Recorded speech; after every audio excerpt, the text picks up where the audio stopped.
French President Emmanuel Macron has arrived in Washington for a significant diplomatic visit, timed to coincide with a G7 leaders summit. His primary purpose is to meet with U.S. President Donald Trump, as there are mounting concerns in Europe about Trump's evolving foreign policy, particularly his stance on the ongoing conflict in Ukraine. Over the past few years, the war has escalated, and Trump's increasingly hardline position on Ukraine has raised alarms among European leaders, who are worried about the potential for an American shift that could undermine European security and interests. Compounding the concerns is Trump's recent gestures toward Moscow, signaling a potential thaw in U.S.-Russia relations. This has created a tense environment, especially as the war in Ukraine has now lasted 3 years, with no clear resolution in sight.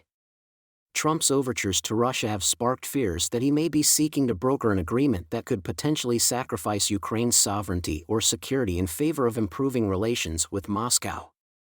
Macron's visit, therefore, comes at a critical moment, as he seeks to engage with Trump to better understand his intentions and to advocate for Europe's interests, particularly in maintaining support for Ukraine.